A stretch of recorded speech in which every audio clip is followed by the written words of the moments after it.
Hi everyone, welcome to the Physio Rooms Woodvale. My name's David and today I'm going to talk to you about something that Ash and I hear really commonly in the clinic, and that is where people come in and they tell us that they have got osteo or they've got arthritis, but quite often they don't actually know the deeper meaning of that, and they might have some family history but they're not quite sure what that family history is. So today we're going to run through 3 different conditions and give you some of the differences. So we're going to run through osteoarthritis, we're going to run through rheumatoid arthritis, and we're going to run through osteoporosis.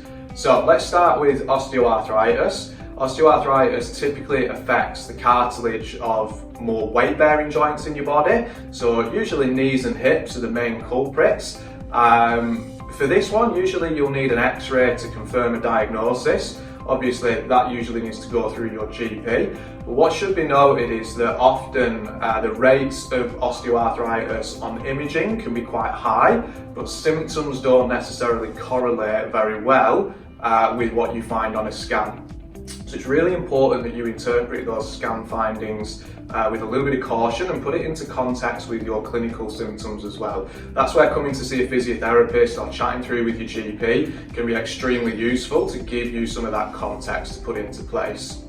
So secondly, rheumatoid arthritis. So rheumatoid arthritis is an autoimmune disease. So in kind of plain English, that means that your immune system is beginning to attack itself. It's having a response where essentially it isn't functioning properly.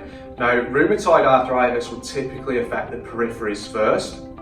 Often you'll see it in the fingers or in the toes and the feet. It can be quite difficult to diagnose, but there are some blood tests which can help give some indications as to whether you have rheumatoid arthritis. Again, this would be something that you would want to chat through with your GP, and it is probably more of a hereditary and a genetic factor that can kick into this one as well.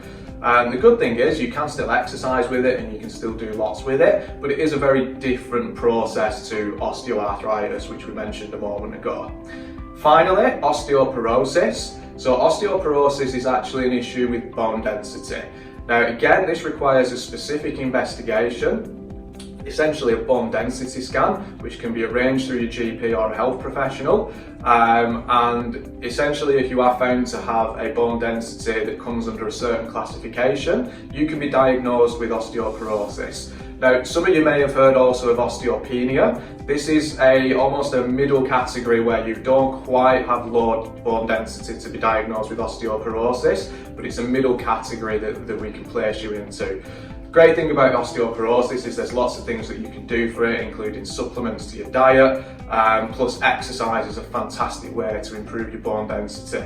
That kind of brings me into the physio rooms. We actually run a fantastic group at the moment, which is an osteoporosis class. So this is specifically for women, female participants, aged 55 and over. This is typically the demographic of people that will have osteoporosis.